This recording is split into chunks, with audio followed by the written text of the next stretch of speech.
Coming. My name is Howard Wall. I'm the director of the Institute for the Study of Economics and the Environment here at the Business School at Lindenwood University. And very pleased to have our guest today, Rex Sinquefield.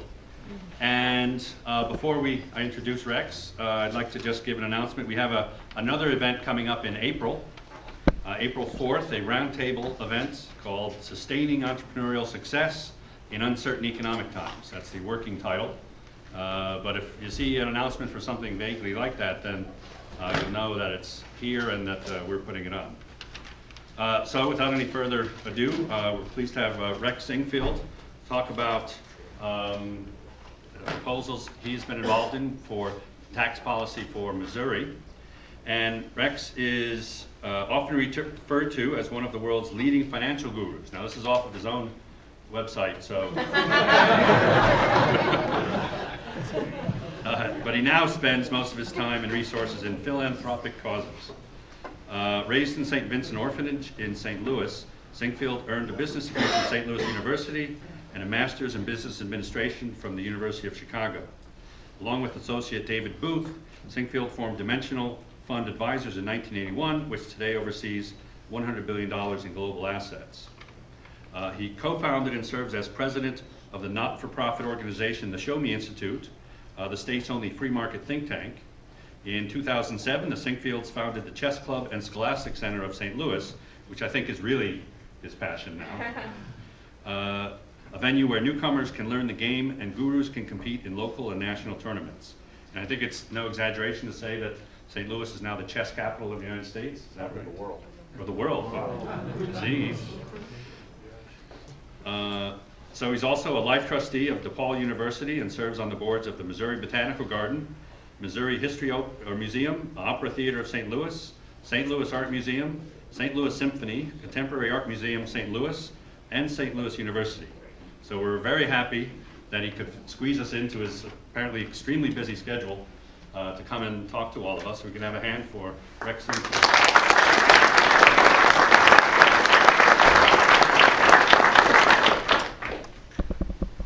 Listen, if that had been on my website, I wouldn't have said all those things. I would have said, well, let me give you an example. When my oldest son was 4 years old, this is actually true. He's now 31. We lived in Chicago. Mike. Is it on? Can you hear that? Yeah. Is the mic on? No, it's on mute. How about now? Now it's on. It's on? Yeah. Okay. Yeah, I was giving a talk a few weeks ago, and we discovered the same kind of problem where the people in the back really couldn't hear, and all the people in the front offered to trade places with them. You know, so I have my son outside. We're standing out on the deck in the summertime, and there's a full moon, and I'm holding him like this, and I said, "Randy, you see that moon?" He says, "Yeah, Daddy." I said, "Your daddy made that." So that was supposed to be funny. I judge the IQ of my audience by how they respond to my incredibly brilliant and subtle humor. So, Dimensional Funds Advisors is $235 billion under management. I'm happy to say. $100 billion is not bad. Although I can remember when $100 billion used to be a lot of money. The current administration, it doesn't mean much. I'm sorry. I say that. First of all, I want to congratulate Lindenwood University on your incredibly innovative and bold move into the chess world. It has made news all over the world. And what's going to happen is you're going to attract the smartest students you've ever seen. I think that you will end up attracting very, very strong chess players from all over the world. It'll be a wonderful thing for you. And as you know, Webster University is doing the same thing. And if we can only get Washington U and St. Louis to do it, then this area would become the dominant power in world chess without any doubt whatsoever. The chess theme here is good, and it's a theme for Missouri. Missouri needs to make some good moves. For the last 70 or 80 years, they've been making some really bad moves with their tax policy. And it has caused them to really stultify their growth. We've had tremendous job loss of population. Let's see if we have some here. Okay, the last census. You know, we lost a member of the U.S. Congress, we lost a representative, as did a number of states. Now this is hard to read, unfortunately, but let's look at some of these states. These orange states, there and there, they gained 2 or more congressional seats. Up here, Nevada gained a seat, Washington gained a seat, Tennessee gained a seat. Up here is a gain of a seat, New Hampshire. What do they all have in common? None of them have an income tax. And they have been growing like weeds, chronically, for decades and decades, and it's going to continue.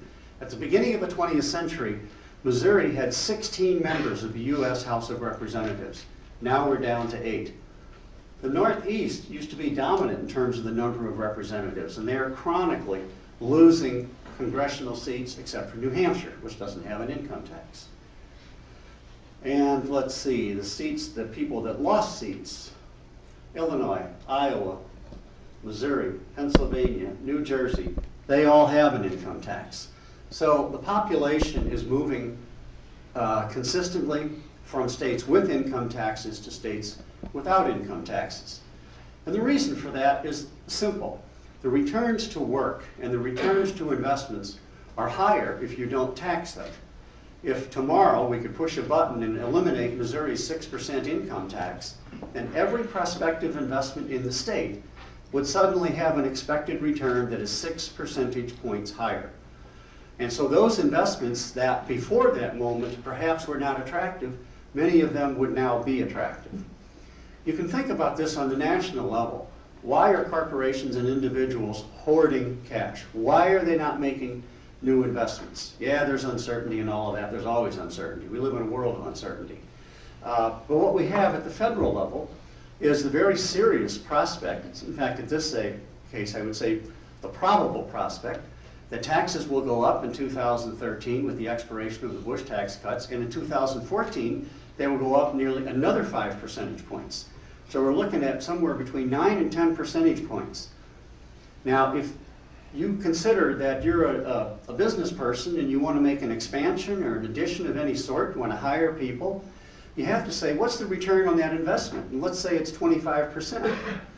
Well, maybe that's good enough, maybe it's not. But when somebody taps you on the shoulder and says, wait, taxes are going to be going up 10 percentage points, now your expected return is 15%. Clearly not going to be enough in an illiquid, non-publicly traded company to make those investments, and that's why there is no investment activity. And that's not going to change until those tax increases come off the table, or the prices of all real resources, the inputs to investments, fall enough to restore the expected returns that are needed. Now this is Missouri state income tax schedule, and it is really a disgrace. This started in 1931. We set the brackets, and the top tax for a while was 4%, but then under Warren Hearns it went up to 6%. And we have, how many? 4, 5, 6, 8, 10 brackets, the most in the United States. So at least we can say something for our tax schedule, right? We got more brackets than anybody else. These whoops. You can't give me this kind of stuff. This is way too high tech. You know, I mean, I need the pointer, you know? Anyway, these brackets, look at these income levels. It starts at $1,000 of adjusted gross income. This is pretty close to a regressive tax. Very low income people in Missouri pay income taxes, and they pay a lot. When you get to $9,000 in adjusted gross income, you're paying 6% on everything in addition. Now, even low income people make more than $9,000 unless they're not working at all. So this is, you can really fairly well say, we have a horribly regressive tax. It just starts off quickly. So low income people don't have the opportunity to accumulate income because we're taxing it quickly. These rates, these dollar levels of rates were set in 1931 and were never adjusted for inflation. Had they been adjusted for, well, let's look. Average per capita income in Missouri in 1972, this is hard to believe, was $4,400 or $4,500. And in 2009, it's $36,000. So what has happened? Even the low-income earners have been thrown into the top brackets. So it causes a high rate of taxation. Now, believe it or not, there is a silver lining there. And that is, as we try to get rid of this income tax in this state so that we become a growth state and we start creating jobs and we don't force our children to have to leave the state to get a job after they get out of college or after they get out of vocational school, and we do lose students and new graduates and population and wealth, and I'll describe that in a moment. The nice thing about having everybody pay taxes is everybody's got some skin in the game, and they can all benefit by changing our tax structure. And our proposal, without going into details, is to broaden extensively the sales tax base.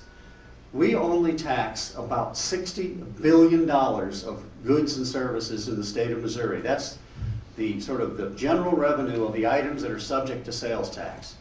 If we double that to approximately 110 or 120 billion, we can raise the sales tax rate up to a maximum 2.75 additional percentage points and wipe out 6 percentage points of an income tax.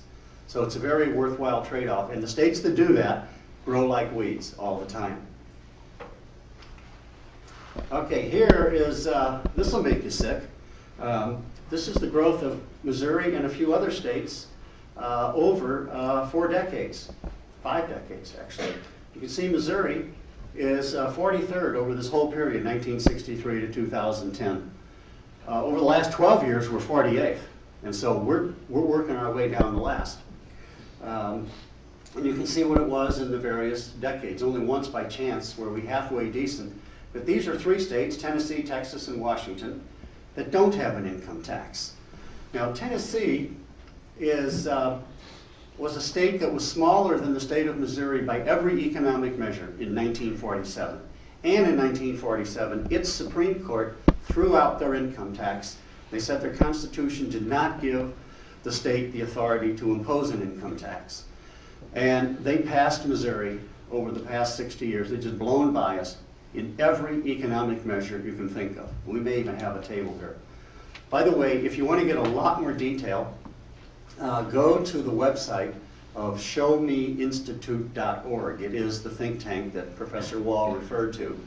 And we have lots of papers on income taxes. The one I would refer you to is a paper called The Missouri Compromise. It was written by the great Art Laffer, the creator of Reaganomics, the creator of Thatcheronomics, the creator of the Laffer curve. And he's very interested in our efforts. He's come and given talks for us many times. And he loves coming to St. Louis. Now I'm going to warn you, what I'm going to say is extraordinarily funny. The reason he loves coming to St. Louis is we have the largest Laffer curve in the world.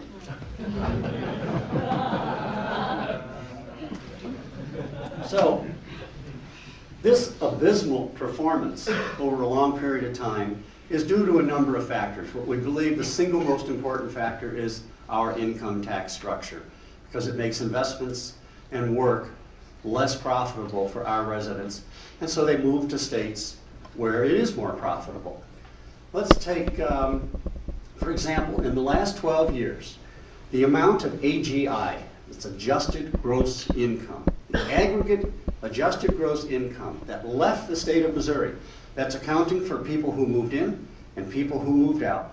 The net number was a negative $1.5 billion. Now you multiply that by a tax of, say, 6%, you can see it's almost $100 million a year that is lost to the state every year, and the number keeps growing.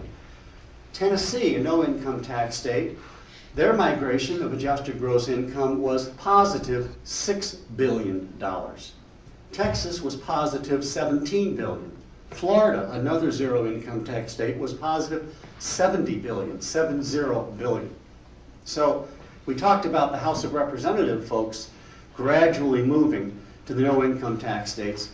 So is the wealth, so is the opportunity, and so are the jobs. Last year, Missouri did accomplish something. We were #1 in job loss in the nation. #1. So, and you know, it's going to continue unless our tax policy changes.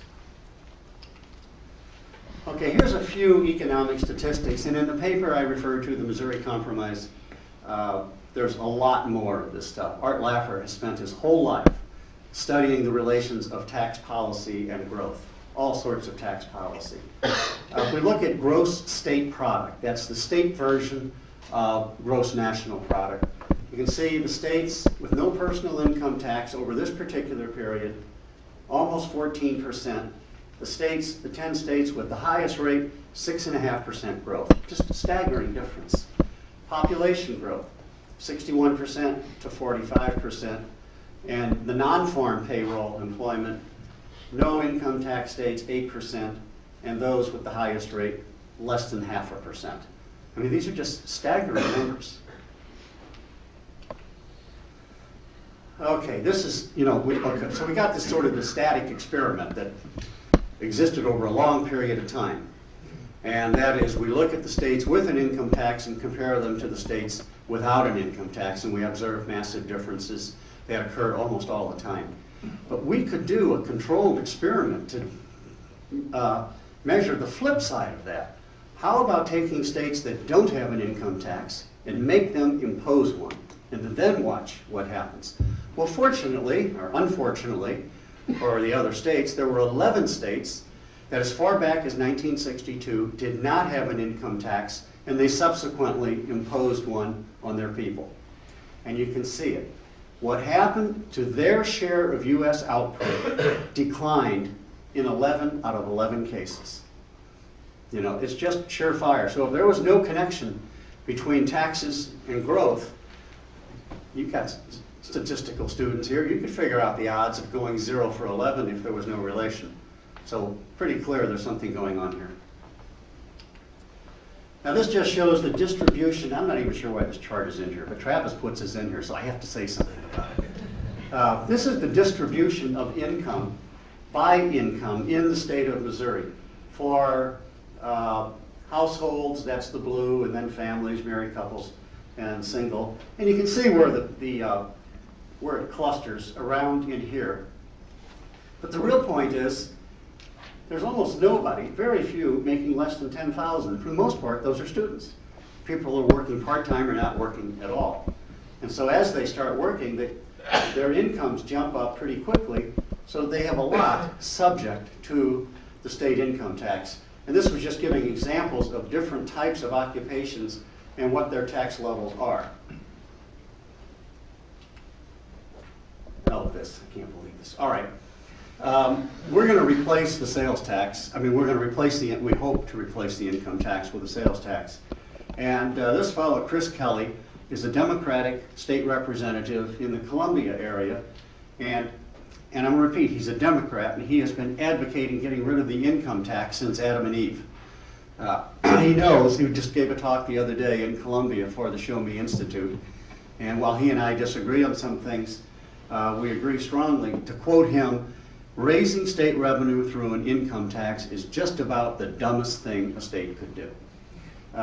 Now, they have a sales tax exemption. If our measure passes, whenever we get it on the ballot, we're going to get rid of this one. There's an exception for giant boats on the Lake of the Ozark.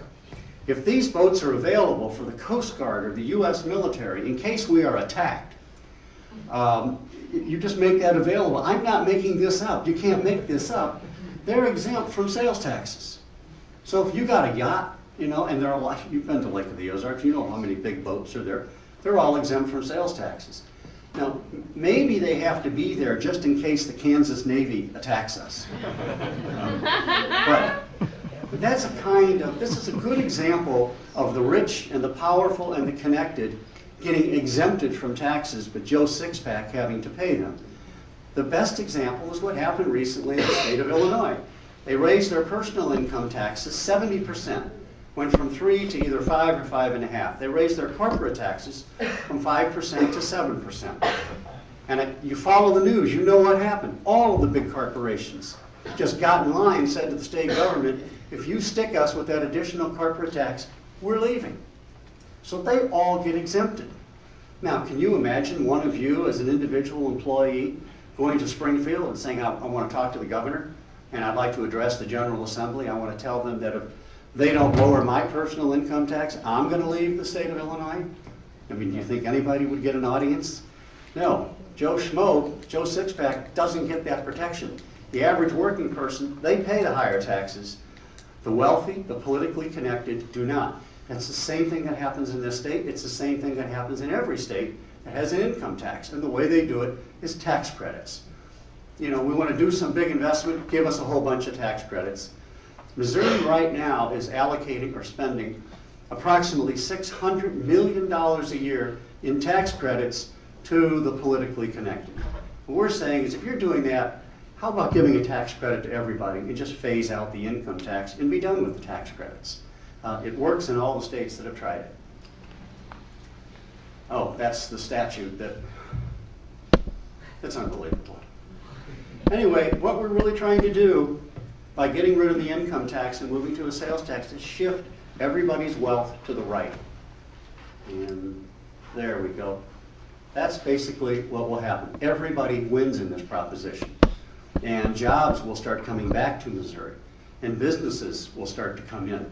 And those of you who are in business, you sell goods or services, like Lindenwood University, you're going to have more people with higher incomes to sell them to. And that's going to be true of everybody in every business. Everybody wins. So it's your income and your career, and pretty soon it's going to be your move. I look around and I see all of you are voting or a voting age. God, some of you are so old, I think you were voting since the American Revolution. I know I was, you know. So, at some point, we are going to put this on the Missouri ballot. We're not sure exactly which measure. It's going to be extraordinarily difficult to persuade the people that this is the thing to do, because the problem is this is such a wonderful state. The people are so great. It's such an incredibly beautiful state that lots of people are really content and happy. And what they don't understand is how this horribly sluggish growth actually is denying them, and especially their children, opportunities. That's going to be the challenge, to persuade them that we really are in a bad state of affairs, and we can change that. And that's the Show Me Institute. I would encourage you to go there. That is the Missouri think tank, co-founded by myself and Crosby Kemper III and Professor Mike Podgorski of the University of Missouri. And there's loads of papers on every topic. Other issues that we're dealing with is, for example, the earnings tax in St. Louis and Kansas City. Those taxes, it's a 1% tax, but it doesn't just hurt those two cities. It hurts the state of Missouri because it drives people out of the city of St. Louis. Now, if it drove everybody into St. Louis or St. Charles County or into counties that are in Missouri, then it's a net wash. Then we wouldn't care. But you know what is the fastest growing part of Metro St. Louis? It's in Illinois. And the fastest growing part of Kansas City is in Kansas. And you can thank the earnings tax for that. I have interviewed people, doctors, a whole practice of neurologists a few years ago. They moved out of the city of Kansas City. I said, why did you move? He said, the #1 reason was this stupid earnings tax. So that's another thing we're trying to get rid of. And there are a couple of very good papers on our website about the effects of an earnings tax. One is written by Professor Joe Hasselek, who is our chief economist, and the other is written by Professor Howard Wall, a fabulous paper, and I encourage you to read them. Why are you so shocked? I'm not shocked that it's fabulous. I'm shocked that you just noticed. Oh, I stayed up all night reading your paper. I'm waiting for the stage play to come out of it. So we'll go back to that. So with that, I would be happy to take questions. Yes, sir. Yeah, you said earlier that the state of Tennessee beat us out in every economic factor you could think of. I looked up this data. I'm an engineer. 8 out of the last 10 years, the state of Tennessee has had higher unemployment than we have had. They have about a 6% less median income or average income than we do. So that's just not true. In addition to that, we are looking at income taxes for people like yourself, or taxes in general, state and local taxes in Texas being about 3% for the top 1% and 12% for the bottom 25%. Why in the world do we want to get rid of income tax, which is what you really pay, and put it on sales tax, which is what we really pay? The reason you want to do it is it promotes growth. Income tax is just the worst way to collect revenue. Secondly, the sales tax The low-income people under our proposals are basically going to be exempt from sales taxes. And they will also be exempt from income taxes. Right now, they pay both. And if it's structured properly, they become better off very quickly because their income tax goes. You saw that income taxes are paid at very low income levels. Now, all I can do with respect to your first comments is refer you to the paper, The Missouri Compromise. On our website, it has a whole page of detailed statistics comparing Missouri and Tennessee. I don't recall over what time period, but that comparison shows quite the opposite of what you were describing. I can't dispute your figures because I don't have them in front of me. But it also shows the growth of GSP, gross state product, since 1947. And there are two straight lines, except the slopes of them are different. And the Tennessee line is always growing at a faster slope than Missouri. It's just a constant rate that's higher. Yes, sir? Sir, could you explain what you mean by low-income people and then tell us how they would be exempt from sales tax? Well, low-income people, for example, in Missouri, if you have $1,000 of adjusted gross income, you already start paying 1 or 1.5%. Okay, so that's what I mean by low income. If you go to 9,000, at that point, on any marginal dollars, they're paying 6%. So you're saying that anyone who makes less than $1,000 a year will be exempt from the sales tax? No, no. Anybody right now in Missouri that makes less than $1,000 of income is exempt from an income tax. Yes, I understand. Which means everybody who makes more is paying some income tax. The way the poor, let's suppose you have somebody making $10,000, hardly a high salary. Okay, under our proposal, they will pay no income tax. Nobody will. So they're immediately better off. And the sales tax is the items that the poor, the low income tend to buy will be pretty much tax exempt. Now some things like housing vouchers, food stamps, or whatever they're called now, those are already tax exempt by federal law. So they will continue to be sales tax exempt. That's how they're going to be better off. They're going to be exempt basically largely or maybe completely from both taxes. Right now they pay both taxes. Yes, sir. Two questions. One, a few months ago, there was a big input on the economy of St. Louis with the China hub. What torpedoed that? What happened? The single institution, not the single, but the institution most responsible for torpedoing that was the Show Me Institute. And it was basically a giant subsidy. They were going to build warehouses in the St. Louis airport. And I refer you to our website because we have loads of papers on it. There was 2 million square feet of empty warehouse space in and around Lambert Airport, and they wanted to pay massive subsidies to build more. The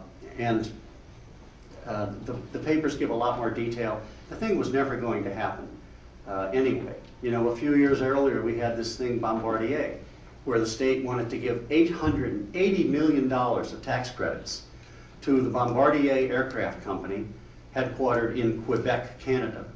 And they said, give us this money and we'll come and we'll build airplanes and blah, blah, blah. Well, first they had tried to take that proposal to Arizona, and Arizona said, take a hike. Then they went to the state of New York. This is amazing. The state of New York said, not interested, take a hike. They went to Missouri, and it actually passed, not at $880 million. We were able, the Show Me Institute again, and a lot of others, were able to get it reduced to $240 million. And I had at that time, I called Governor Blunt, Speaker Rod Jetton, the heads of the Senate, everybody I knew. I said, look, and I liked all those people and I admired them. I said, I want you to know this is really an awful deal. This is a subsidy for the wealthy. It's not going to produce any airplanes. It's just going to transfer taxpayer dollars to this entity if they ever come at all. But in fact, what's really going on is they're using us as a stalking horse to go back to the province of Quebec to negotiate a better deal for themselves. And even though it passed at $240 million, that is precisely what happened. They stayed in Quebec and got some tax credits from Quebec. Are you optimistic that maybe Missouri will get that business? No, we won't get that business. No, we won't. When you do these tax credits, they don't pay for themselves. Not to say that sometime, somewhere, there isn't a government-sponsored tax credit that might be profitable. I read somewhere that the Erie Canal in the 1800s was a good deal for the taxpayers, but there haven't been many since. Yes, ma'am. As far as corporate loopholes and the shifting of money taken in from large corporations, Target, Home Depot, it gets transferred from state to state to state, and we don't even see the taxes that come from the purchases that the individual makes at these corporate entities, because it's sort of like corporate money laundering throughout. So even if everything was based on purchases, consumable tax, there's no guarantee, even though those jobs come to the state, that that money's going to stay in the state with that corporate loophole still in place. No, you're right. Really, the way to describe this is the way we described the nuclear problem during the time of the Cold War. It's mutually assured destruction. And it's the taxpayers who end up paying these subsidies. You're absolutely right. There's no guarantee that that money will come back. You know, if this was such a great idea, the states would be showing us the rates of return on these investments. You know, I was in the investment management business for a long time, and I can tell you it's very difficult. In fact, it's basically impossible for managers to beat markets, to pick winners and avoid losers with any consistency. And they're trying to do it in the publicly traded markets of stocks and bonds around the world, where all sorts of information is publicly available. And these investment managers are presumably the best and the brightest in their business. And they can't do it. What makes anybody think that government officials, many of whom who have never invested anything in their life, could possibly know which investments are going to pay off for a state and which to avoid? They don't even go through that process. This is a politically connected process where they have lobbyists, and it sounds good to the politicians. They say we're going to generate jobs. Missouri's not generating jobs. We're 48th now out of 50. And we've been doing this to the tune of $500 or $600 million a year. If this stuff was so beneficial, we'd be the fastest growing state in the nation. Yes, sir. What role, if any, do you see for getting internet sales into the taxable base for a state like Missouri? Well, that's a very good question. It's a very important one. And it's the one place where I differ with some of my free market colleagues. And I think I've got Art Laffer persuaded now that we do have to get everything that's sold via the internet taxed at the state level. And the reason is just take it to the extreme. Suppose that all sales occurred on the internet and there was no more brick and mortar sales. Then there would be no state tax revenue coming from sales taxes. Then how would the state and localities raise money?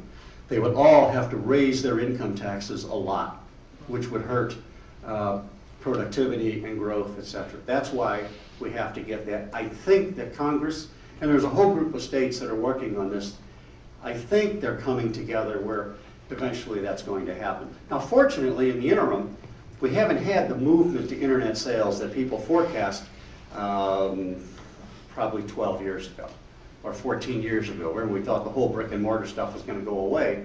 And so we had this huge internet and high-tech boom in the stock market. It just went crazy. NASDAQ went up to 5,000, now it's like 2,500. And then after a couple of years, people realized, hey, you know, that was a reasonable model. It turns out it isn't true, it's not going to happen, and we had the tech crash. Yes, sir? It sounds like your solutions need to be political ones.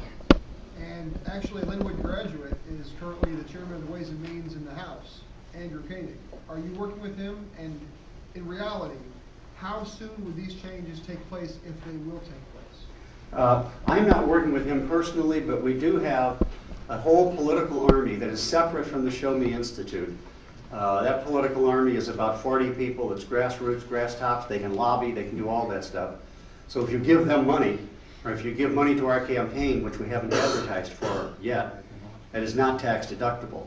If you give money to the Show Me Institute, which is a 501c3, which therefore limits what they can do, they can advocate, but they can't go and lobby and, you know, and go after or protect certain candidates or certain legislation. So you can give money to them and take a tax deduction. And if you do, I just want you to know that no amount is too large.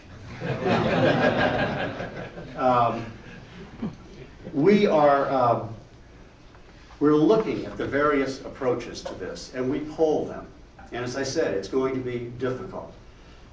First of all, we have to see which ballot we're going to be on. We don't know if we're going to be on 2012 or 2014. Right now, we're in litigation. When you file a ballot initiative, anybody in the state has a right to sue you.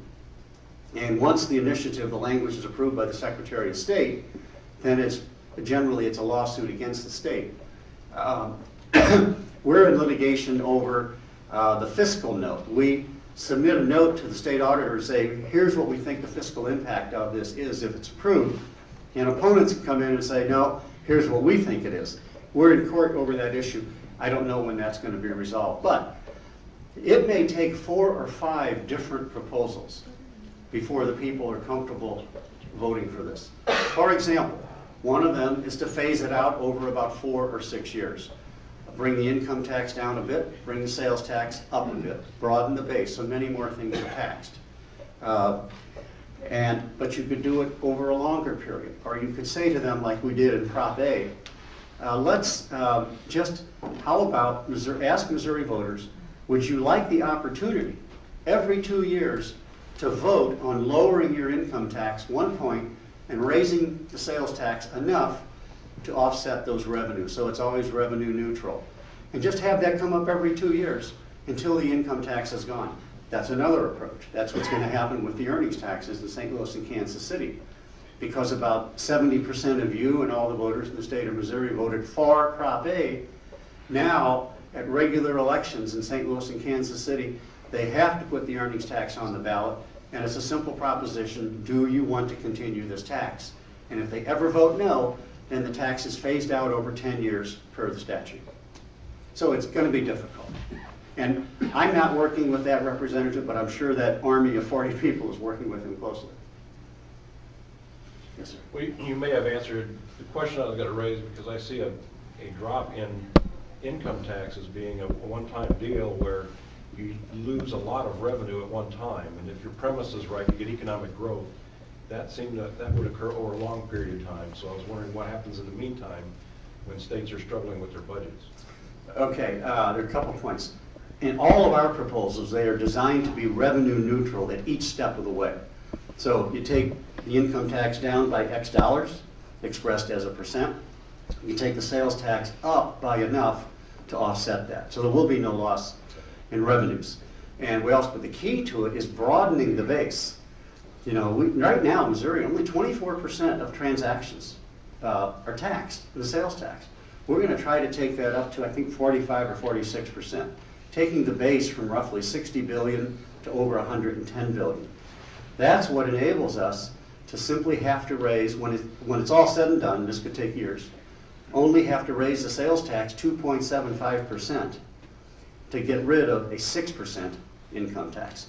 But it's a good one. Revenue neutrality is very important. In fact, what we estimate is as this transition takes place, the state will get more growth.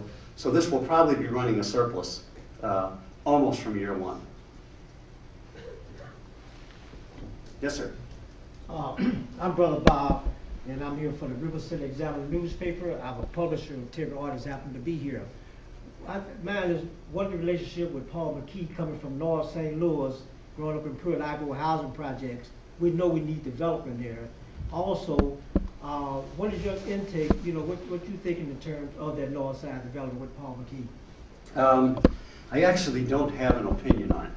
I've met with Paul McKee a number of times, and it's just so darn complicated that I don't understand it. We don't either. And I think, Paul McKee is a wonderful guy, let's be clear about this, and he's been generous in lots of ways. But I think I understand that he has to raise $600 million of private money. He's never going to be able to do that. That's impossible. Private investors will not invest in that project.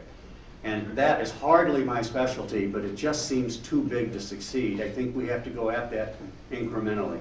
Now, I will confess to being in favor of one form of tax credit if it isn't abused, and that is historic preservation tax credits. And North St. Louis is loaded with old, beautiful buildings, and I think we need to save those, but we have to watch the abuse in the program. Other tax credits, I'm not very sympathetic toward. Yes, sir. You're such an interesting person. You're involved in so many things. Can we ask a question some other things that you're involved in? Sure, you can ask anything you want. Not guaranteed I'll answer it, and I'm not guaranteed that I will answer it truthfully. It's a pretty heavy-duty question, especially on a college campus, and you were quoted in January 18th Post-Dispatch. Bankrolling a group for work regarding tax reform and police control issues, and Sinquefield supports his push to eliminate teacher tenure through a constitutional amendment, but that you're not leading the effort. Where are we at? I can see arguing for and against tenure. So where are we at on an amendment on that? I can't think of a better university where I am more comfortable answering that question.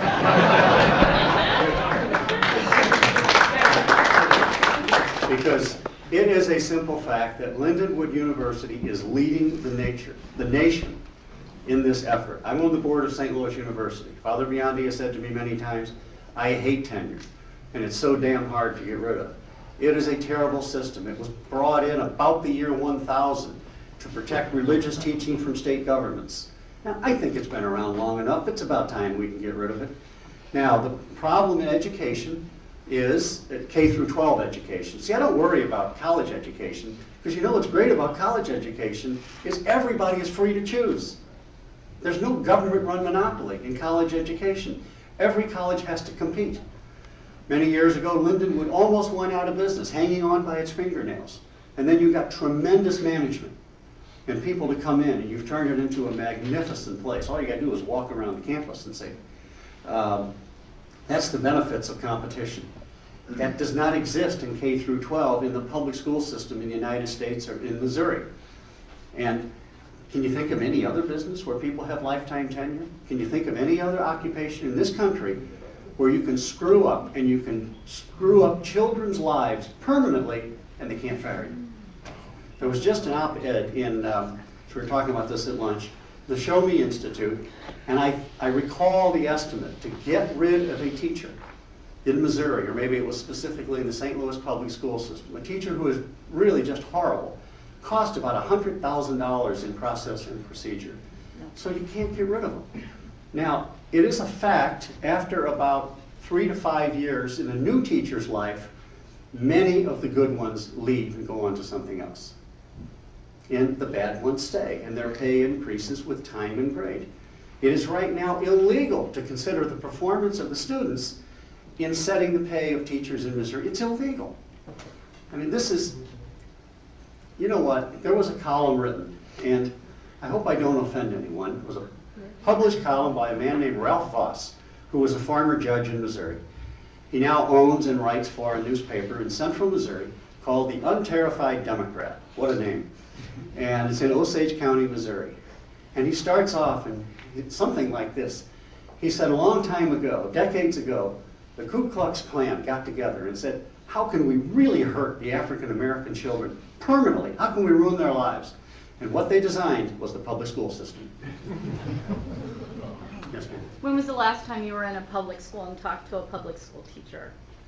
I was in Innovative Concept Academy just recently in St. Louis and got tours of... That's not a public school. Yes, it is. It's an independent public school funded by the St. Louis public school system. But I haven't been in, maybe I've been in other, I just don't recall. But I know a lot of teachers. Yes? I'll invite you to Ferguson Florissant School District, in which I was a school board member.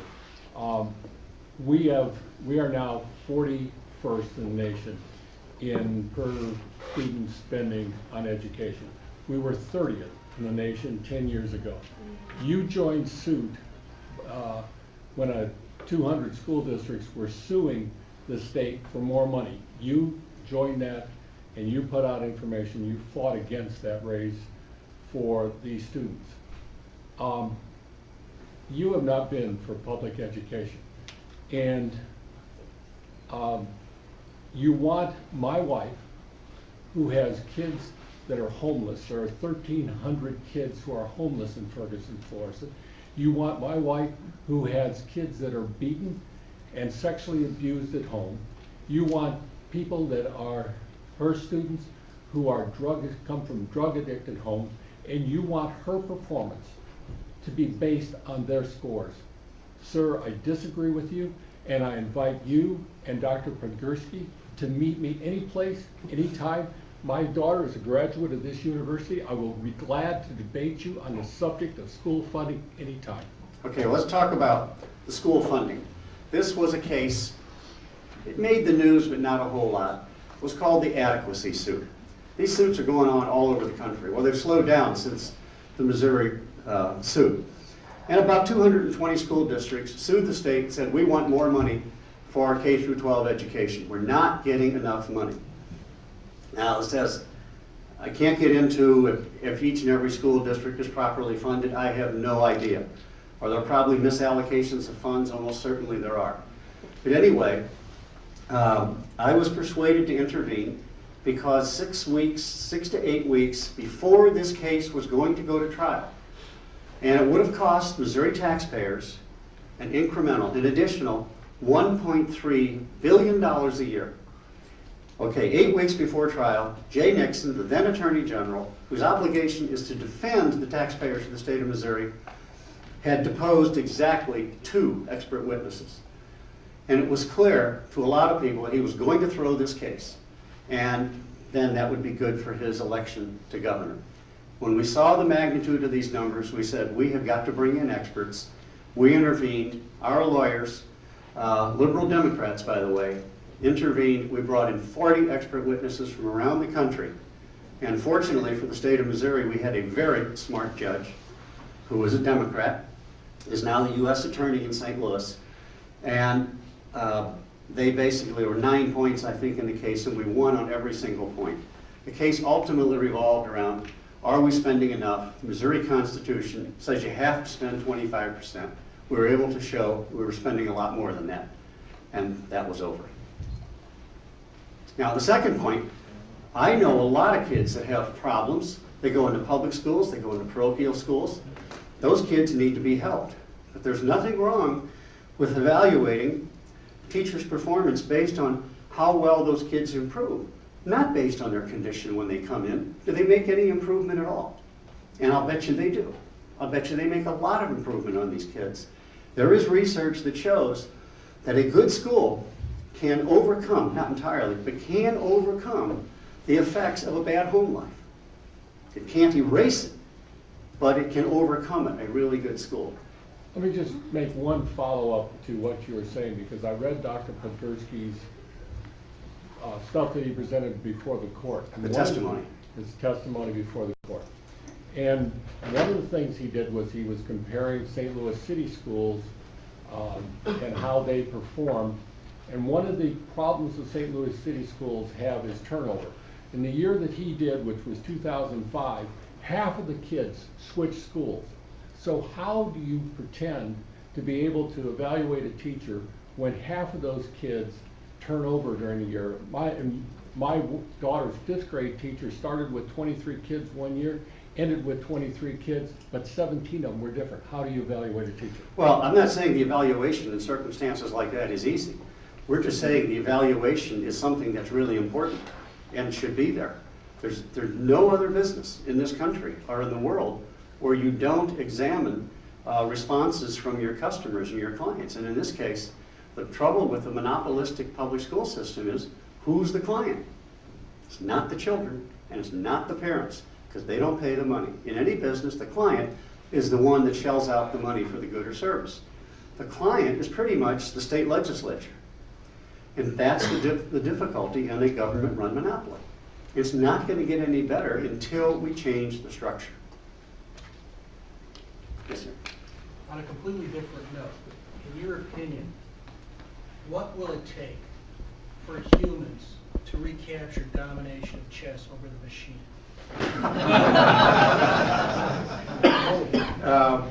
I think that train left the station. I don't see how you can do it. Now, I will tell you this. I heard this from Gary Kasparov, and this is sometimes played. I forgot what the name of it is. But if you take a strong player and you give that person access to a strong chess playing program, it doesn't have to be the strongest one in the world, and you pair 2 teams like that, or you pair a combination like that against the computer, against a strong computer, that combination can beat the computer. So there is something to human intuition that computers do not have, and they will never have. But basically, you know, when the first computers were developed in the 40s, immediately people set out, they were interested in artificial intelligence, and the first thing they went to was programming computers to play chess. And it's been a very complicated thing, and it really didn't get successful until the 70s and 80s. Partly the speed of the computer, but really the cleverness of the programmers to figure out how to tell the computer what lines of play it ought to consider, because the computer cannot consider all of them. It can't examine every possibility. If it did, the fastest computers going could examine 1 billion positions a second, which they can. If it were to examine every possible game, it would take about 5 billion years. So that shows you the power of human intuition and judgment to be able to play as well as they do. But I don't think they're ever one-on-one. The computer won. But it doesn't diminish anybody's interest in chess. Howard. I actually don't have a question. I have something else, something I want to say myself. Okay. And this is actually, I'd heard a conservative case against your proposal for replacing income tax with sales tax. It's that sales tax is so efficient at raising money because, relative to the income tax that it encourages the growth of government. So although the free market argument is clear and the economic efficiency argument is clear, that's actually the conservative argument, is that it's too good at raising revenue. It's an interesting point, but that's not going to be true in Missouri, because we have the Hancock Amendment. Right. And so when you raise surplus money, it has to go back to the people. Now, I don't think we're going to be able to do this, but in the interim, I would prefer to take the Hancock Amendment and say, when there's a surplus, figure out how you can start cutting the income tax rate rather than sending the money back. You send it back, but do it in the form gradually of lowering taxes. But then once the income tax is gone, you're going to generate surpluses very, very frequently. The people will be getting dividends. The other thing about a state that relies on a sales tax as opposed to an income tax is they have much more stable state revenues. And if you go to that paper I referred to, Art Laffer just plots it out. He shows the variability of state income when it comes from an income tax. When times are good, the income tax generates lots of money. When times are bad, it really plummets. That does not happen in a sales tax regime. It's a much more stable thing, much better for managing a state government. I think one more, is that okay? There is one more. Yes, sir. Can I ask a question? Going from an income tax to a sales tax and the demographics of the taxpayer, how will the tax burden shift? It will shift from whom to who? We've looked at this in infinite detail, and we don't see that any particular group, I think the low-income people win almost right off the bat because of the reasons I gave. They're now basically exempt or largely exempt from both forms of taxation, whereas the upper-income people are not. Middle and upper-income people are going to consume, so they're going to pay a lot more sales taxes. Overall, with the growth in the state and the migration in and more businesses and more people, everybody is going to be better off. In fact, if you just take the growth of Missouri over this long period of time and let it grow instead at the average of the 9 states that don't have an income tax, that's a tremendous amount of money that would be coming into the state. Divide that by the people, and that's additional per capita income for almost everyone. It's about as well as I can answer that one, I'm afraid. Well, thank you very much.